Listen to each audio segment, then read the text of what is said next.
मैं कल उसके घर गई हूँ तो मुझे पता चला है कि एक्चुअली उसका मर्डर पिछले 3 दिनों से प्लान हो रहा था। On 10th of July I was working out and मेरे को एक कॉल आती है मेरी फ्रेंड की, मैंने उठाई नहीं। एंड फिर मैं देखती हूँ एक आर्टिकल आता है, होता है कि Radhika Yadav shot dead by her own father.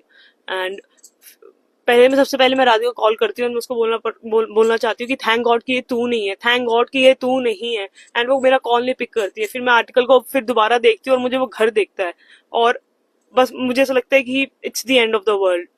मतलब मेरे पैरों के नीचे से जमीन चली जाती है। Then I called her sister and मुझे somehow I managed to went to the cremation।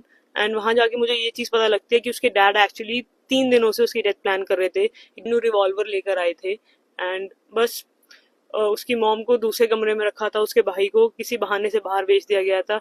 Radhika के पास एक डॉग है लूना, एंड वो पिटबुल है। तो मतलब she would have also saved her, but उसको भी घर से थोड़ा बाहर रखा गया था। And he waited for the right moment और पीछे से मार दिया। मतलब 5 गोलियां कौन सा बाप मारता है, मुझे तो ये समझ में नहीं आ रहा। इतना उसने क्या ही करा था। अपेरेंटली उसके डैड उसके फ्रेंड्स उनके फ्रेंड्स के इन्फ्लुएंस में आके, क्योंकि उसके उनके जो फ्रेंड्स थे वो बहुत ज्यादा जेलस हो गए थे राधिका की सक्सेस से। वो 4 लोग जिनकी बातें सुन के उसके पापा ने वो गोली चलाई है, वो 4 बातें ये थी कि अ, ये तो मेकअप करने लग गई है, ये तो छोटे कपड़े पहनती है, ये अब तो तू इसके पैसों पे पलने लग गया है, तू तो अब इसको धंधा ही करवा दे। मतलब मेरे को इस चीज का जवाब दे दो कि कब तक लड़कियां मरेंगी बिकॉज ऑफ मेन, और उनका जो फ्रिजाइल ईगो है जो मीडिया में चल रहा है कि ये रीले बनाती है या वो लव जिहाद का। मुझे एक चीज नहीं समझ में आ रही, जो इंसान रील बनाता है उसका अकाउंट प्राइवेट क्यों होगा? उसके अकाउंट में सिर्फ 68 लोग हैं, 68 लोग। जो इंसान रील डालता है उसके कभी इतने इतने कम फॉलोअर्स नहीं हो सकते हैं। अपना अकाउंट उसने प्राइवेट करा हुआ था। लास्ट रील उसने डाली थी 23rd March 2024।